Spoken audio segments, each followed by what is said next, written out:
Have you made the decision to start homeschooling, but you don't know where to begin? It can be a little overwhelming, so today I'm going to share with you my 8 steps on how to get started homeschooling.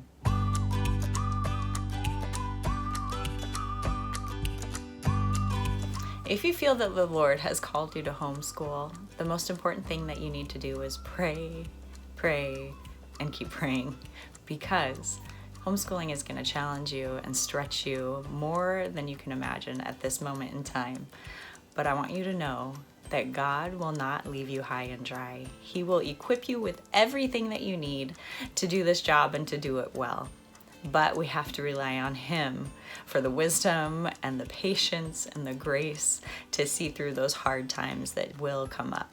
The benefits of homeschooling are going to far outweigh the challenges that you may face each day. It is so incredible to be able to be with your children and teaching them and guiding them up in the way that they should go. Step number 2 is to check into your state's laws regarding homeschooling.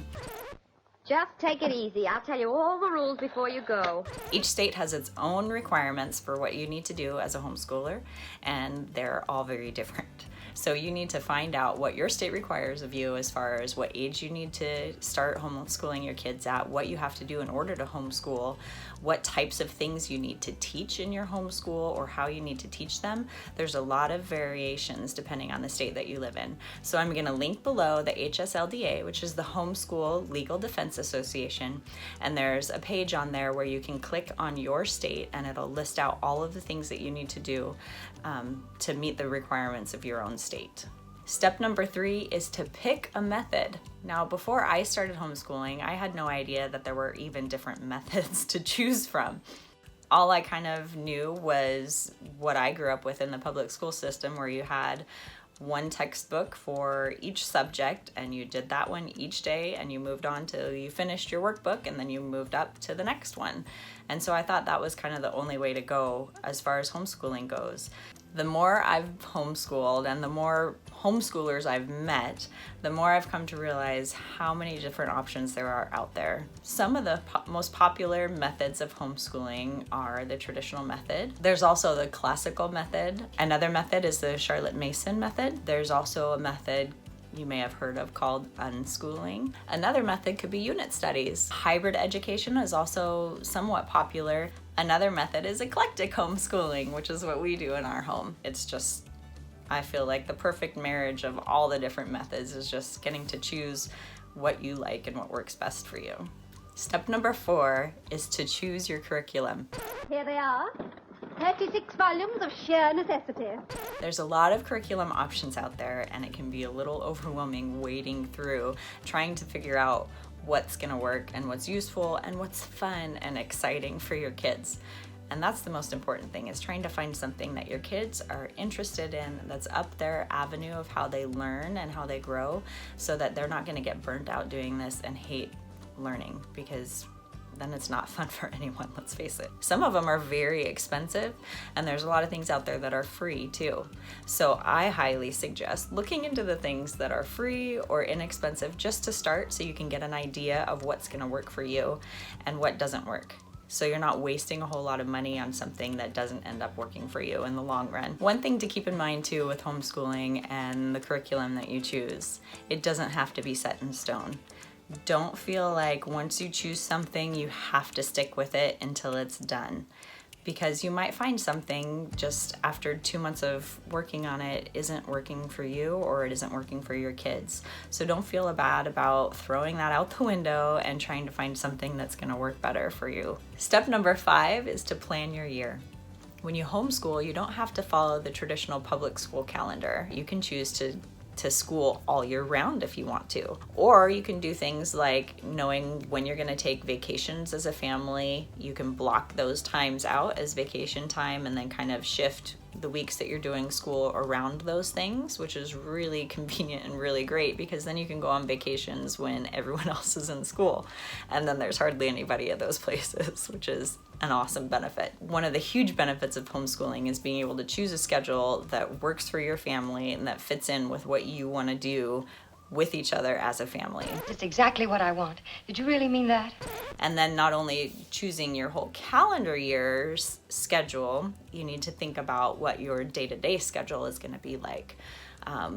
I like to think of, instead of calling it a schedule, where you're doing certain subjects at certain times and you have your entire day planned out, I think of it more as like a routine where you have certain things that you do around certain times of the day, and you plan yourself lots of extra space for things that just don't go as planned. Because when you have especially more than one kid that you're trying to do things with, things don't go as planned often.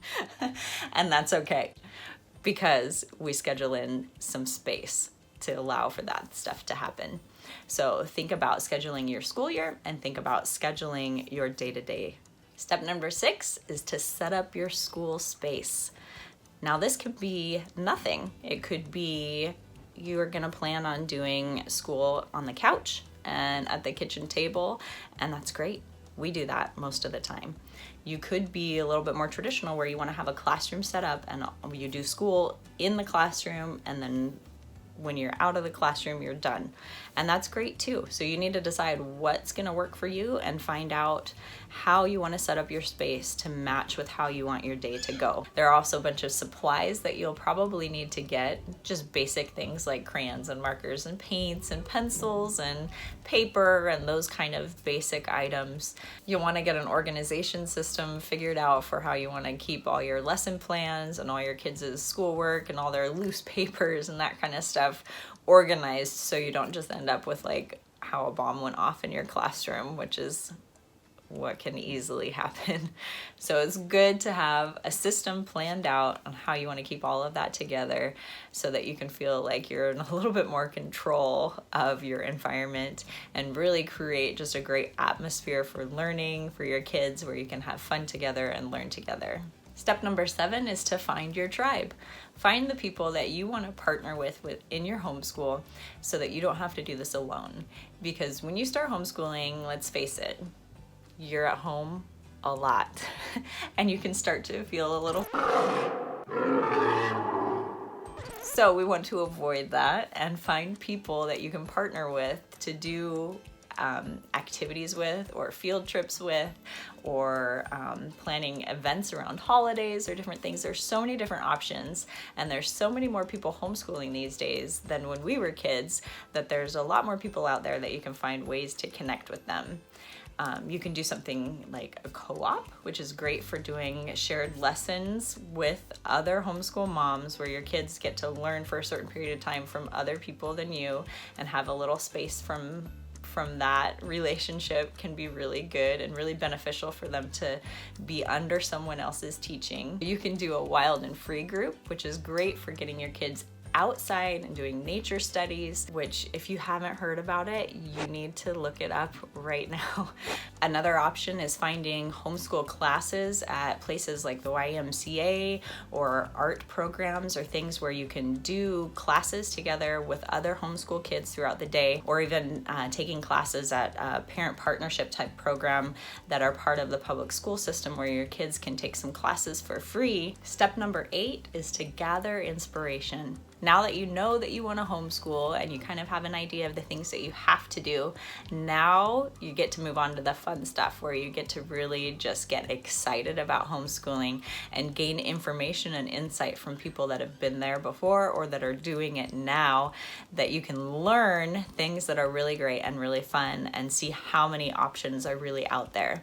So some really great places to get some inspiration are on Instagram. There's thousands of homeschool moms on Instagram that have homeschool accounts where they're just sharing what they do every day, things that work for them, things that don't work for them, and ideas about how to do all kinds of stuff. It's an amazing resource, and it's really a great community. Another great place to find some inspiration is from books, obviously.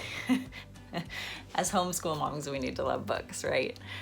So some really good ones are Teaching from Rest by Sarah Mackenzie and Brave Learner by Julie Bogart. I wish I had had these 2 books when I started homeschooling. I guarantee you will find some great tips, some tricks, some inspiration, some great know-how.